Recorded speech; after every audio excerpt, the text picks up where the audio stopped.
കൂട്ടുകാരനെ കൊണ്ട് വിളിപ്പിച്ചതാണ് അയാള്. എന്നിട്ട് എന്റെ മറുപടി പപ്പ കേട്ടില്ലേ? ഇത്രയും സമയം അമ്പാടിയുടെ വിളിക്കായിട്ട് കാത്തിരിക്കുകയായിരുന്നു. അവസാനം അയാളെ കൂട്ടുകാരനെ കൊണ്ട് വിളിപ്പിച്ചപ്പോഴോ ഇവിടെ ഒരാൾക്ക് ഡിമാൻഡ്. എനിക്കൊരു ഡിമാൻഡും ഇല്ല, എനിക്കതിന്റെ ആവശ്യമില്ല. അമ്പാടിയുടെ അവസ്ഥ കണ്ട് സഹിക്കാൻ പറ്റാതായപ്പോഴായിരിക്കും കൂട്ടുകാരൻ വിളിച്ചത്. അത് ചിലപ്പോ അമ്പാടി അറിഞ്ഞുകൊണ്ടായിരിക്കണമെന്നില്ല. ഇതൊന്നും എന്നെ ബാധിക്കുന്ന കാര്യമല്ല. എന്റെ മോളെ, നീ ഇങ്ങനെ കുറെ മണിക്കൂറുകളായിട്ട് നിരാശയോടെ മൊബൈലിന് മുമ്പിൽ ഇരിക്കുന്നത് കണ്ടപ്പോ എനിക്കും തോന്നിയതാ അമ്പാടി ഒന്ന് വിളിച്ചിട്ട് ഇങ്ങോട്ടൊന്ന് വിളിക്കാൻ പറയണമെന്ന്. ദേ പപ്പ, അബദ്ധമൊന്നും കാണിക്കരുത്. വെറുതെ എന്നെ നാണം കെടുത്തരുത്. പ്രേമത്തിന് ഇങ്ങനൊരു കുഴപ്പമുണ്ട്. വിളിക്കണം എന്ന് ഏറ്റവും കൂടുതൽ ആഗ്രഹമുള്ളത് പെൺകുട്ടികൾക്കാണെങ്കിലും അവര് വിളിക്കില്ല. ഒരുതരം വാശി പിടിച്ചിരിക്കും. മോളുടെ കാര്യത്തിലാണെങ്കിൽ പിന്നെ പറയേം വേണ്ട. എങ്കിലും ഇപ്പൊ ഒരു ആശ്വാസം കാണും. മറുഭാഗം തോറ്റതിന്റെ ആശ്വാസം. പപ്പ വെറുതെ ഓരോന്ന് ഊഹിച്ചെടുക്കുവാ. ഞാൻ പറഞ്ഞല്ലോ, അമ്പാടിയോട് എനിക്കൊരു ഇഷ്ടമുണ്ട്. അത് എനിക്ക് അയാള് ചെയ്തു തന്ന സഹായങ്ങൾ മനസ്സിലുള്ളതുകൊണ്ടാ. അങ്ങനെയാണെങ്കിൽ അമ്പാടി ഒന്ന് വിളിച്ചൂടെ? എന്തിനാ അനാവശ്യമായിട്ടൊക്കെ വിളിക്കുന്നത്? അനാവശ്യമായിട്ടല്ലല്ലോ. അയാളുടെ ഫ്രണ്ട് വിളിച്ചിട്ട് ഇപ്പൊ പറഞ്ഞതെന്താ? അങ്ങോട്ടൊന്ന് വിളിക്കണമെന്നല്ലേ? സഹായിച്ച ആളെ പിന്നെന്താ വിളിക്കാത്ത? അത് അയാള് എന്നോടൊന്ന് ഉടക്കി. ഞാൻ സംഭവം പപ്പയോട് പറഞ്ഞല്ലോ. എനിക്ക് ഇത്രയും ശത്രുക്കൾ ഉണ്ടാവുന്നതിന്റെ കാരണം അമ്പാടിക്ക് അറിയണമെന്ന്. അങ്ങനെ എന്റെ മനസ്സിലുള്ളതൊക്കെ പറയാൻ പറ്റില്ലല്ലോ. അത് ശരിയല്ലല്ലോ. ഇതും ശരിയല്ല, ഇങ്ങനെ ഒരാളെ വിഷമിപ്പിക്കുന്നത്. എന്തായാലും അയാള് പലതവണ മോളെ രക്ഷിച്ചിട്ടുണ്ട്. അതുകൊണ്ട് അയാളോട് കഥകൾ പറയുന്നതിൽ തെറ്റൊന്നുമില്ല. പിന്നെ മോള് ചിന്തിക്ക്.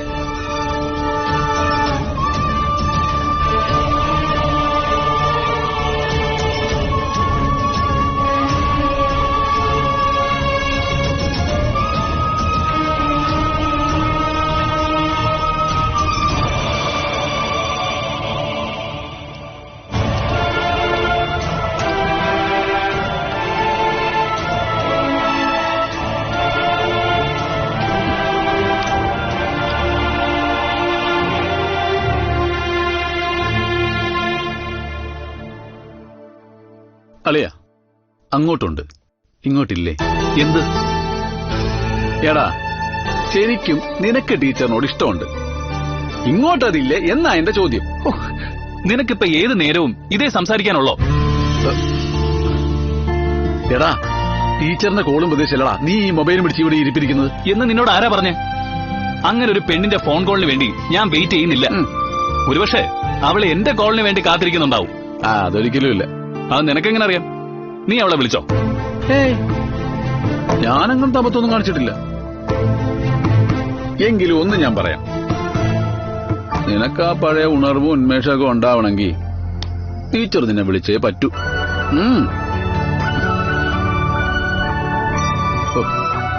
അളിയാ, നീ 1000 പ്രാവശ്യം എനിക്കിഷ്ടമല്ല അല്ല എന്ന് പറഞ്ഞാലും നിന്റെ ഉള്ളിൽ ടീച്ചർ കിടന്നലയടിക്കുന്നുണ്ട്.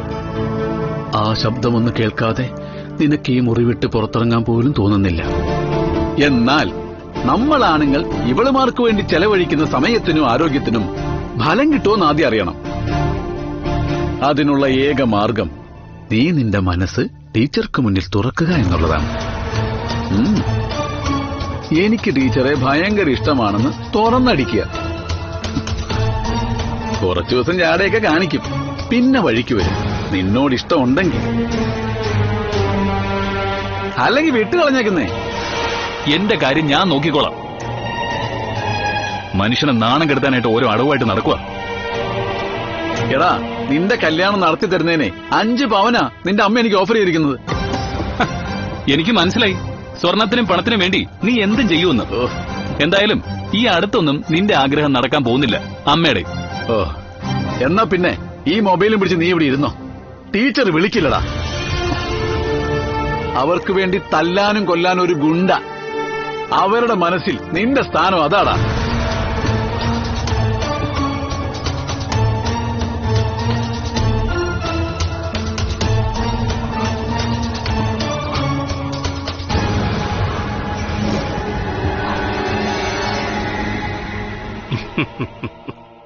ഇതൊക്കെ ഒരു കളിയാണ് മൂർത്തി. മേയറുടെ തലച്ചോറ ഇവിടെ വർക്ക് ചെയ്യുന്നത്. അവര് കണക്ക് കൂട്ടി ഇറങ്ങിയിരിക്കുക. പരസ്പരം ചെളിവാരി എറിഞ്ഞുകൊണ്ടാ ഭരണപക്ഷവും പ്രതിപക്ഷവും മുന്നോട്ട് പോയിക്കൊണ്ടിരിക്കുന്നത്. അവിടെ ഈ ഇട്ടിരിക്കുന്ന വേഷം പോലെ തന്നെ വെളുപ്പാണ് എന്റെ മനസ്സിലും എന്നാണ് പറച്ചില്. കറ കളഞ്ഞ രാഷ്ട്രീയക്കാരൻ. ആ ഇമേജ് മാക്സിമം ചൂഷണം ചെയ്യാൻ എന്റെ പാർട്ടി തയ്യാറെടുക്കുമ്പോ മകൾക്കുണ്ടായ തിരിച്ചടി മേയറെ അലട്ടുന്നുണ്ട്. മുഖ്യമന്ത്രി കസേര ഉന്നം വയ്ക്കുന്ന എന്നെ തകർത്തേ അടങ്ങൂ എന്നുള്ള വാശിയില്ല മേയറും മോളും. ആ കഥ എഴുതുന്നത് ആരാണെന്ന് നിന്റെ വിചാരം? നീരജ മഹാദേവൻ. അതിന്റെ പിന്നിലും ഒരു വിരട്ടലുണ്ട്.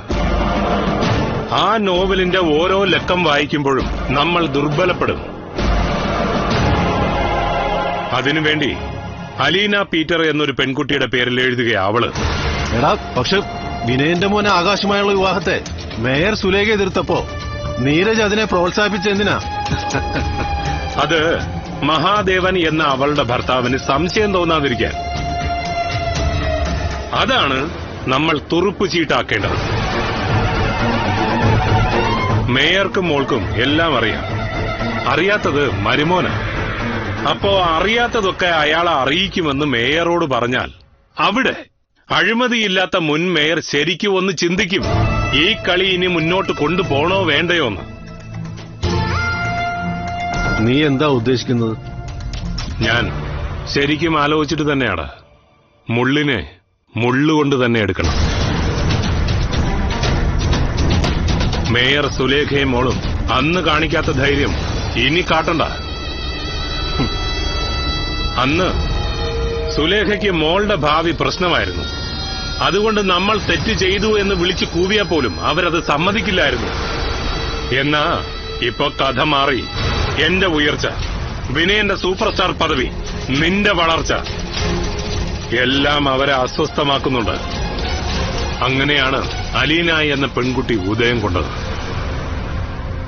അവളെ പണം കൊണ്ടും സ്വാധീനം കൊണ്ടും നമുക്ക് നമ്മുടെ ഭാഗത്തേക്ക് ചായ്ക്കാൻ പറ്റില്ലല്ലോ. ചില സ്ത്രീകളുണ്ടടാ, പെൺകുട്ടികൾക്ക് നേരെ ഉണ്ടാകുന്ന ആക്രമണം പൊറുക്കാത്തവര്, സമൂഹത്തിൽ നടക്കുന്ന തിന്മകളെ അടിമുടി എതിർക്കുന്നവര്. ആ കൂട്ടത്തിൽപ്പെട്ട ഒരുത്തിയ അലീന. മേയർ സുലേഖ അങ്ങനെ ഒരുത്തിയെ കണ്ടെത്തുകയായിരുന്നു. അവളെ എങ്ങനെ ഒതുക്കുമെന്ന് പറയേ? ഇവിടെ ഒതുക്കേണ്ടത് അവളെ അല്ലടാ, ഈ നഗരം ഭരിച്ചിരുന്ന മുൻ മേയർ തന്നെയാ. ഏതോ പടത്തിന്റെ പെൻഡിംഗ് വർക്ക് തീർക്കാൻ വേണ്ടിട്ട് വിനയം പോയിരിക്കുക. അതുകൊണ്ട് ആ ജോലി നീ ഏറ്റെടുക്കണം. മേയറെ നീ കാണണം. എന്നിട്ട് അവരോട് പറയണം, നമ്മുടെ നെഞ്ചിടിപ്പ് കൂട്ടിയാൽ തകരാൻ പോകുന്നത് അവരുടെ മകളുടെ ജീവിതമാണെന്ന്. അവരുടെ മരുമോനുണ്ടല്ലോ, നീരജ മഹാദേവല്ല മഹാദേവൻ, അയാൾ എല്ലാം അറിയുമെന്ന് തുറന്നങ്ങ് പറയണം. അതൊരു ഭീഷണിയാണെന്ന് തള്ളിക്കളഞ്ഞാൽ മഹാദേവനെ നമ്മൾ കാണും. എന്നിട്ട് അയാളെ അറിയിക്കേണ്ടതൊക്കെ അറിയിക്കണം.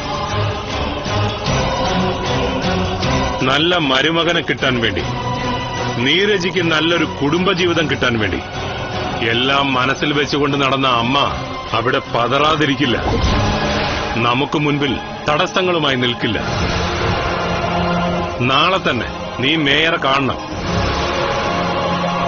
വിളിച്ചിട്ട് വന്നില്ലെങ്കിൽ അവരുടെ വീട്ടിലേക്ക് പോണം.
എന്താ നിനക്ക് വേണ്ടത്? ആ അത് തന്നെ എനിക്ക് അങ്ങോട്ടും ചോദിക്കാനുള്ളത്. വർഷം 10-26 കഴിഞ്ഞപ്പോഴാണോ മൺമറഞ്ഞ കാര്യങ്ങളൊക്കെ പുറത്തെടുക്കുന്നത്? മനസ്സിലായില്ല. മനസ്സിലാക്കി തരാം. മേയർ പദവി രാജിവെച്ചിട്ട് ഒരുത്തിയെ കയറൂരി വിട്ടിരിക്കല്ലേ? അലീന പീറ്റർ രജനിമൂർത്തിയെ കണ്ടപ്പോ മുതലേ നീ തളർന്നു തുടങ്ങി അല്ലേടാ? നിന്റെ മോനാണെന്ന് അറിഞ്ഞുകൊണ്ട് തന്നെയാ അലീന അവനെതിരെ തിരിഞ്ഞത്, അവനെ ജയിലിലിട്ടത്. മനസ്സിലായി. ഇനി ഞങ്ങൾക്കും ആ വിധി തരാനാണോ പരിപാടി? അങ്ങനെയായിരുന്നെങ്കിൽ അത് ഇപ്പോഴല്ല, വർഷങ്ങൾക്ക് മുമ്പേ നീയൊക്കെ അകത്തായേനെ. പിന്നെ എന്തിനാ ഇപ്പൊ ഒരുത്തി ഞങ്ങളുടെ പിന്നാലെ കിടന്ന് കറങ്ങുന്നത്? അതൊക്കെ അവള് തന്നെ നിനക്കൊക്കെ മനസ്സിലാക്കി തരും. ആദ്യം വിനയം വന്നു, പിന്നെ നീയും. ഇനി ഒരുത്തനും കൂടി ഉണ്ടല്ലോ, കുളത്തൂപ്പുഴ സച്ചിദാനന്ദൻ. അവനെവിടെയാ? പറഞ്ഞു തന്നില്ലേ അവനെക്കുറിച്ച് ഇന്റർവ്യൂ നടത്തിയോള്? പല വേഷത്തിലും അവളെ ഞങ്ങളുടെ 3 പേരുടെയും വീട്ടിലേക്ക് പറഞ്ഞു വിടുക നിങ്ങള്. അതിന് നീയൊക്കെ അലീനയുടെ തലയ്ക്ക് വില പറഞ്ഞു കഴിഞ്ഞല്ലോ. പക്ഷേ ഒന്നോർത്തോ, അലീനയുടെ ശരീരത്തിൽ നിന്നും ചോര പൊടിഞ്ഞാൽ പിന്നെ നിന്നെയൊന്നും ജീവിക്കാൻ ഞാൻ സമ്മതിക്കില്ല. അങ്ങനൊക്കെ പറയാൻ മാത്രം അവള് നിങ്ങളുടെ ആരാ? അതൊക്കെ നീ വഴിയെ മനസ്സിലാക്കിക്കോളൂ. എന്നാ കേട്ടോ, അവളെ ഞങ്ങളിനി ഒന്നും ചെയ്യില്ല. എന്നാ നിങ്ങളുടെ മോളൊരുത്തിയുണ്ടല്ലോ, അക്ഷരങ്ങളെ സ്നേഹിക്കുന്ന രാജകുമാരി, അവളുടെ ജീവിതം നിങ്ങളുടെ കൺമുന്നിൽ വെച്ച് തളർന്നു വീഴുന്നത് നിങ്ങൾ കാണും. അമ്മയും മോളും കൂടി ഇതൊക്കെ ചെയ്തു കൂട്ടുന്നതെന്ന് ഞങ്ങൾക്കറിയാം. എന്നാ നടന്നോന്നറിയാത്തൊരാൾ നിങ്ങളുടെ ഇടയിലുണ്ട്, നിങ്ങളുടെ മരുമോൻ നീരജ മഹാദേവനല്ലേ, മഹാദേവൻ. അയാളറിയും 26 വർഷങ്ങൾക്ക് മുമ്പ് സംഭവിച്ചതൊക്കെ. അതോടെ അമ്മയുടെ മോളുടെ ഈ അഹങ്കാരം തീരുകയും ചെയ്യും. നിങ്ങൾ രണ്ടാളും കൂടി പടച്ചുവിട്ടവളോട് നിങ്ങൾ തന്നെ പിന്തിരിയാൻ പറയും. ഒരിക്കൽ നിങ്ങൾക്ക് ഞങ്ങളെ ജയിലിൽ കിടത്താമായിരുന്നു. അന്ന് അത് ചെയ്യാതെ വയസ്സാകാലത്ത് ഇറങ്ങി പുറപ്പെട്ടിരിക്കുക, മേയർ സ്ഥാനം രാജിവെച്ചിട്ട്. നിന്റെയൊക്കെ ഭീഷണിക്ക് മുമ്പില് ഞാൻ തളരുമെന്നാണോ കരുതിയത്? കീഴടങ്ങുമെന്നാണോ? വേണ്ട, മകളുടെ ജീവിതം പാതി വഴി നിലയ്ക്കുമ്പോ പഠിച്ചോളും. ഇത് ഭീഷണിയല്ല മേയറെ, നടക്കാൻ പോകുന്ന കാര്യ. നിങ്ങൾ ഈ തരംതാണ കളി നിർത്തിയില്ലെങ്കിൽ മഹാദേവൻ എന്ന മരുമോൻ അറിയും. അയാൾക്ക് മുന്നേ 3 ചെറുപ്പക്കാർ അയാളുടെ ഭാര്യയെ എല്ലാ അർത്ഥത്തിൽ അറിഞ്ഞിട്ടുണ്ടെന്ന്. എടാ, തെരുവ് നായ്ക്കളെക്കാൾ ക്രൂരമായിട്ട് എന്റെ മോളോട് പെരുമാറിയിട്ട് നീ എന്നെ ഭയപ്പെടുത്തുന്നോടാ. എന്റെ മോളുടെ ജീവിതം തകർക്കുമെന്ന് പറയുന്നു.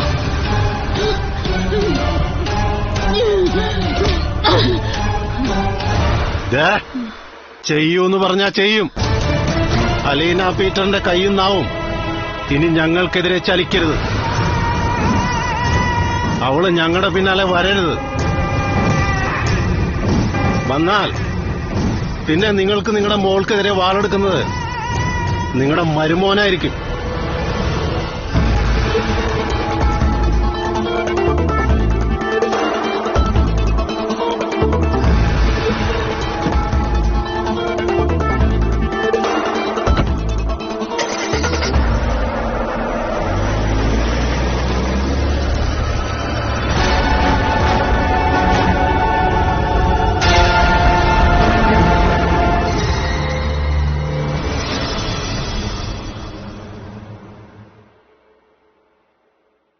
എന്റെ മരുമകൻ അറിഞ്ഞാൽ ഒരു ചുക്കും സംഭവിക്കില്ലെന്ന് പറയണമെന്ന് തോന്നി.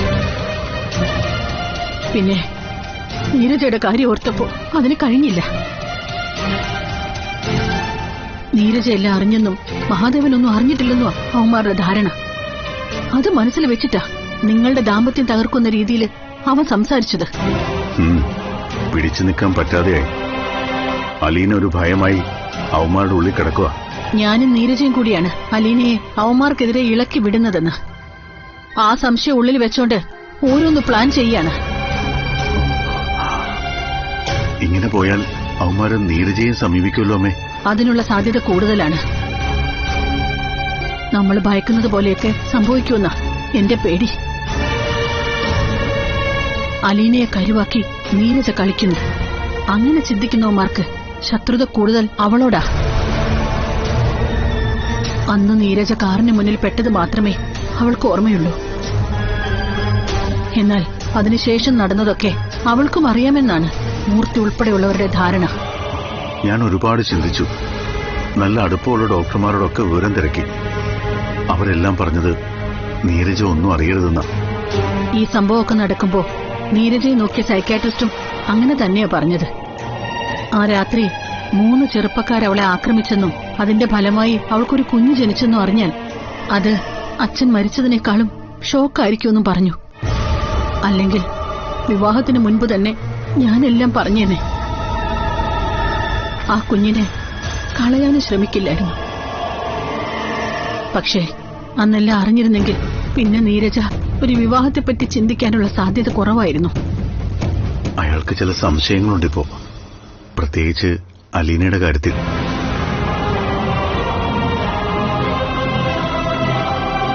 ഇനി ചെറിയൊരു തുമ്പ് കിട്ടിയാൽ മതി, അവള് അതിൽ പിടിച്ച് കയറും.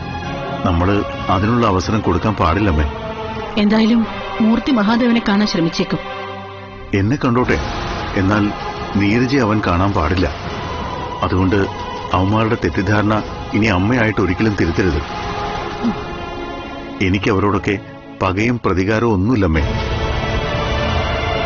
ജീവിതകാലം മുഴുവൻ ഈ രീതിയിൽ മുന്നോട്ട് പോകണം. പൂർണ്ണ ആരോഗ്യത്തോടെ മനസ്സമാധാനത്തോടെ കഴിയുന്ന നീരജയ്ക്കൊപ്പം. അയാളുടെ തളർച്ച ഈ കുടുംബത്തെ മുഴുവൻ തളർത്തിക്കളയും. അതിലേക്ക് കാര്യങ്ങൾ കൊണ്ട് എത്തിക്കാതിരിക്കുന്നതാണ് നല്ലത്. അവന്മാരുടെയൊക്കെ നാശമാണോ നമ്മുടെ നല്ല ജീവിതമാണോ വേണ്ടതെന്ന് ചോദിച്ചാൽ രണ്ടാമത് പറഞ്ഞതിന് ഞാൻ പ്രാധാന്യം കൊടുക്കും. അതുകൊണ്ട് വിനയനോ മൂർത്തിയോ മറഞ്ഞിരിക്കുന്ന മൂന്നാമനോ ഈ വീട്ടിലേക്ക് വരാൻ പാടില്ല. നീരജയുടെ പ്രസൻസിൽ ഒന്നും സംസാരിക്കാനും.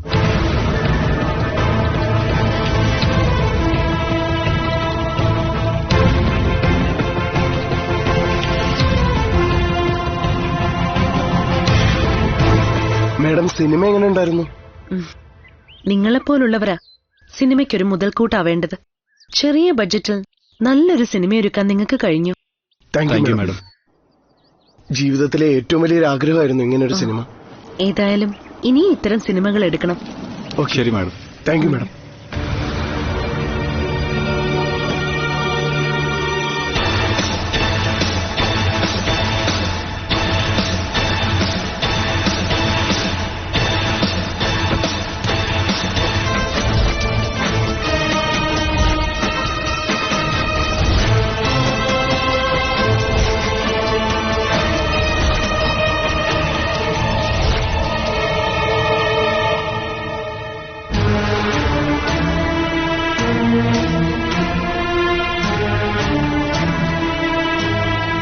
ഞാനൊന്ന് കാണണമെന്ന് വിചാരിച്ചിരിക്കുകയായിരുന്നു. അമ്മയോട് പറയേണ്ട രീതിയിലെല്ലാം പറഞ്ഞു. പക്ഷേ ഇവിടെ അമ്മയ്ക്കല്ല, മകൾക്കാണ് ഞങ്ങളോട് വിരോധം. ആരാ നിങ്ങള്? ജിതേഷിന്റെ അച്ഛൻ, വനിതാ സെൽ ചെയർപേഴ്സൺ രജനി മൂർത്തിയുടെ ഹസ്ബൻഡ്. ഇപ്പൊ മനസ്സിലായോ? ഇപ്പൊ ആളെ മനസ്സിലായി. പക്ഷേ നിങ്ങൾ പറയുന്നതൊന്നും എനിക്ക് മനസ്സിലാവുന്നില്ല. പിന്നെ ഏത് ഭാഷയിൽ പറഞ്ഞാലാ നിനക്ക് മനസ്സിലാവുന്നത്? എങ്ങനെ പറഞ്ഞാലും ഒരുപക്ഷെ നിനക്കും നിന്റെ അമ്മയ്ക്കൊന്നും പിടികിട്ടില്ല. എന്നാ കണ്ണടച്ചിരുട്ടാക്കുന്ന നിനക്കൊക്കെ എല്ലാം പിടികിട്ടും. നിന്റെ ഭർത്താവ് മഹാദേവൻ എല്ലാം അറിയുമ്പോ. എന്തറിയുന്ന നിങ്ങൾ ഈ പറയുന്നത്? 26 വർഷങ്ങൾക്ക് മുമ്പ് നടന്ന കഥകൾ, മറക്കാൻ പറ്റാത്ത ആ രാത്രി.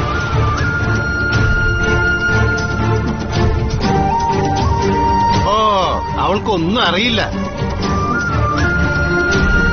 അച്ഛനെ രാഷ്ട്രീയ ഗുണ്ടകൾ വെട്ടിക്കൊലപ്പെടുത്തി. എന്നിട്ട് പിന്നെ എന്താടി സംഭവിച്ചത്?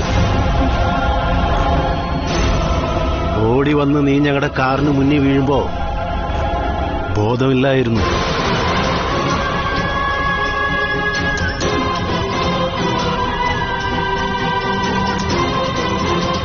അന്ന് ഞങ്ങൾ കുറച്ച് ഓവറായിപ്പോയി. ചെയ്യാൻ പാടില്ലാത്തൊക്കെ ചെയ്തു. എങ്കിലും ബോധം തെളിഞ്ഞപ്പോ നിന്റെ അമ്മ നിന്നോടെല്ലാം പറഞ്ഞു കാണുമല്ലോ. എന്നിട്ട് അമ്മേ മോളും കൂടി അന്നെല്ലാം മൂടി വെച്ചു. നിനക്ക് നല്ല ജീവിതവും കിട്ടി. ഞങ്ങൾ ഞങ്ങളുടെ പാട് നോക്കിപ്പോയി. അങ്ങനെ ശാന്തമായി കാര്യങ്ങൾ പോയിക്കൊണ്ടിരിക്കുമ്പോഴാ നിനക്കും നിന്റെ അമ്മയ്ക്കും വീണ്ടും പഴയതൊക്കെ ഓർമ്മ വന്നത്, അല്ലേ? നീ പറയുന്നത്? എടേ, ഞങ്ങള് 3 ചെറുപ്പക്കാർ, അതായത് ഞാനും വിനയനും മറ്റൊരാളും, നിന്നെ ഞങ്ങളുടേതാക്കി മാറ്റിയതിനു ശേഷാ നീ മഹാദേവന്റെ ഭാര്യയായത്.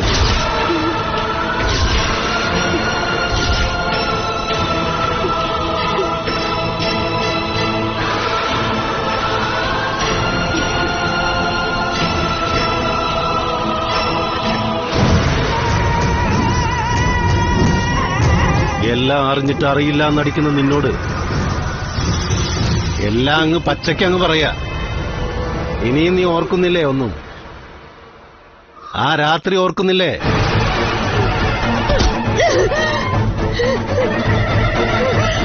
എന്നെ ആരും തൊട്ടിട്ടില്ലടാ.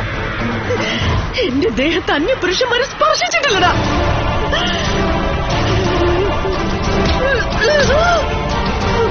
എന്ന് നീ 1000 തവണ ആവർത്തിച്ചാലും നടന്നതൊന്നും തൂത്തു തുടച്ചു കളയാൻ നിനക്ക് കഴിയില്ലടി.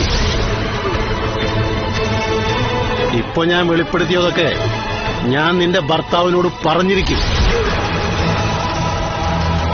അയാൾക്ക് മുന്നേ നിന്നെ തൊട്ടത് ഞങ്ങളാണെന്ന്.